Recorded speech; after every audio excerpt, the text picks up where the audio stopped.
everyone. My name is Gitika Gorfi, and I'm a sophomore in Columbia Engineering studying biomedical engineering on the pre-med track with a minor in economics. And I'm Columbia Medical Review's Director of Outreach, and we're so excited at Columbia Medical Review to start a series of YouTube videos to help you start on your academic journey in research. So let's get started. Here's a little bit of an overview slide about what Columbia Medical Review is and how you potentially could get involved as an undergraduate student at Columbia or a prospective high school student who's interested in Columbia University. But let's get started on what scientific research really is before we get into how you can get involved with it, finding opportunities in your local high schools, as well as how you can potentially get published. So scientific research, as many of you might know, it is a systematic investigation where you gather and analyze and interpret real data.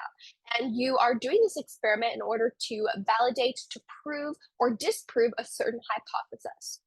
It is important to conduct scientific research as this is how we understand difficult questions we have about the world, or even simple questions as to how do humans evolve? How does this specific mutation in the DNA cause a disease or a disorder that lasts a lifetime? Or how does a human develop a certain medical disease or condition, and how can we fix that through certain medications or drug treatments? Scientific research answers so many questions that I cannot even talk about all of them today.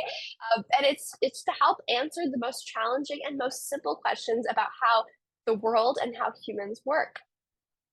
There are various characteristics of what categorizes scientific research. We have empirical, systematic, replicable, and logical characteristics, which all define scientific research. You want to make sure that all research that's done is based on observation and you're not fabricating any information to get an idealized results that you think might be true.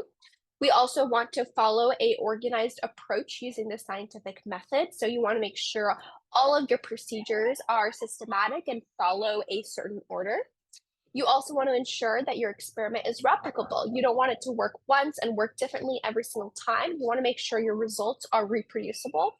And of course, logical. You want to make sure your procedure actually answers the question that you're trying to get at, and make sure your data makes sense to what you're trying to solve, which is the four main characteristics of what defines scientific research.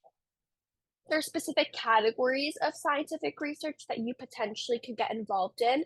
There's basic research, applied research, experimental research, and observational research. We won't get too much into these, but I wanted to put it there so that you have an idea that scientific research is such a broad term. There's so many different types of scientific research you can get involved in, and different ways that you could be involved in this type of research. It doesn't have to necessarily be in a laboratory.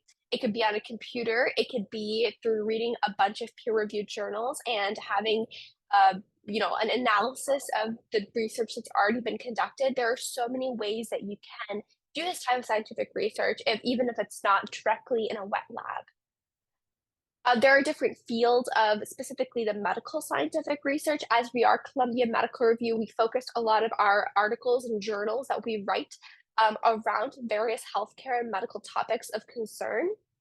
A few popular ones are disease exploration, drug development, clinical trials, epidemiology, genetics research.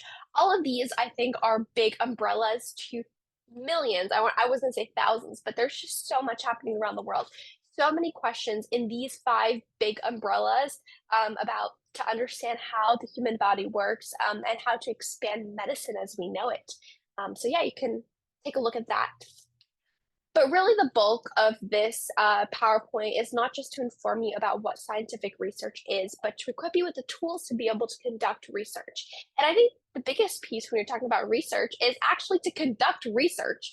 You want to be able to look at past publications that have already been out, find academic sources to gain background knowledge, but also to identify any gaps of knowledge that we have in medicine. And so how do you hunt for academic sources? That's a really big question. As a student, of course, you're not going to go to the library necessarily and find everything that you're looking for, but there are so many incredible tools right on our computers that we can access for free. I myself, as a college student, I've personally used all of these sources that I'm recommending to you, from PubMed to Google Scholar to EBSCO, ScienceDirect, JSTOR, Explore. There are so many various free resources where if you search up these websites, search up a specific keyword that you're trying to research on, you can find so many relevant academic sources written very recently, giving you insight onto the topic that you're trying to understand. You want to make sure that when you're looking for these peer-reviewed sources, you also make sure that they lack bias. When you're trying to conduct authentic research, you want to make sure that it's truthful information and not information from a source that has a biased perspective that wants to make you believe something. Generally speaking, papers that are published peer reviewed are go through an extensive process of publication, so they generally do not have concerning biases, but you can conduct valid research, you can do your background checks to ensure that your academic sources are valid, they're timely, and they don't have any bias. And so there's some points on this slide of how you can check to make sure you're finding appropriate academic sources. I know a lot of times when we find a good article, the biggest challenge is actually understanding the paper, especially with the medical journals, medical papers on PubMed. They are very heavy to digest. They're very large in topic, and they have so many jargon terms that can be confusing to understand your first time around. And so my biggest advice is first to read the abstract. I think the abstract summarizes the purpose and the results of the project, which gives you kind of an outline of what the scientific investigators were thinking in about 250 words. It's very easy, small way to digest the information. So definitely read the abstract. Then you can also look at supporting figures in the paper to the abstract to see how the scientists were able to validate their conclusion with images of the results they actually received, whether that be through a gel, through some DNA sequencing, through some organoid staining, through IHC, through confocal. There can be various ways you can find figures to support one's conclusion, and I think looking at diagrams is always helpful. So title, abstract, figures, first place. Ignore the bulk of the text. If you can understand those three big pieces, I think you basically nailed the paper.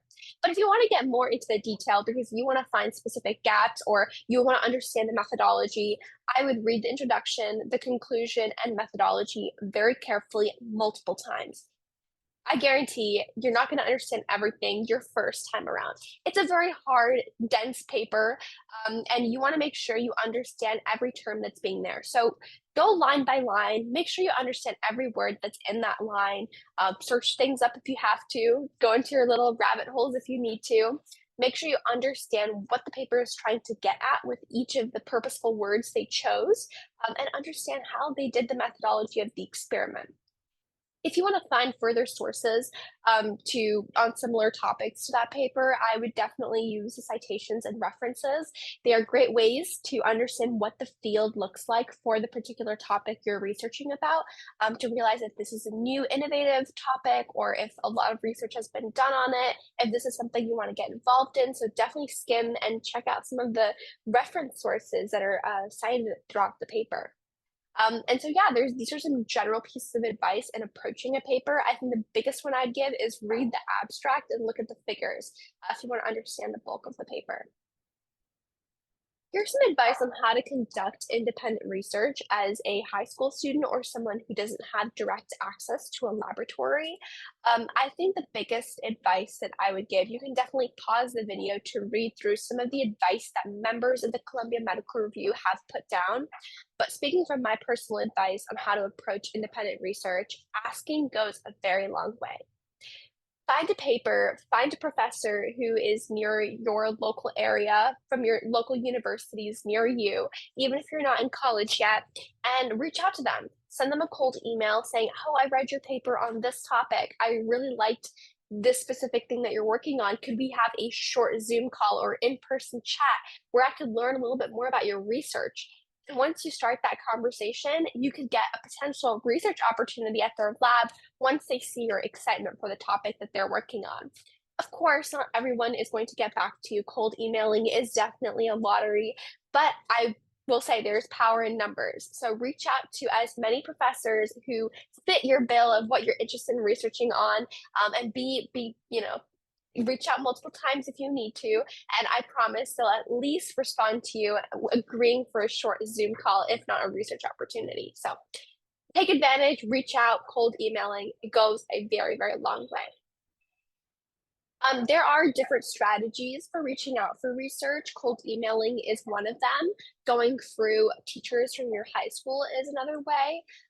Finding internships that you can apply for that are structured programs for the summer is a third option. And there are many other ways to find research.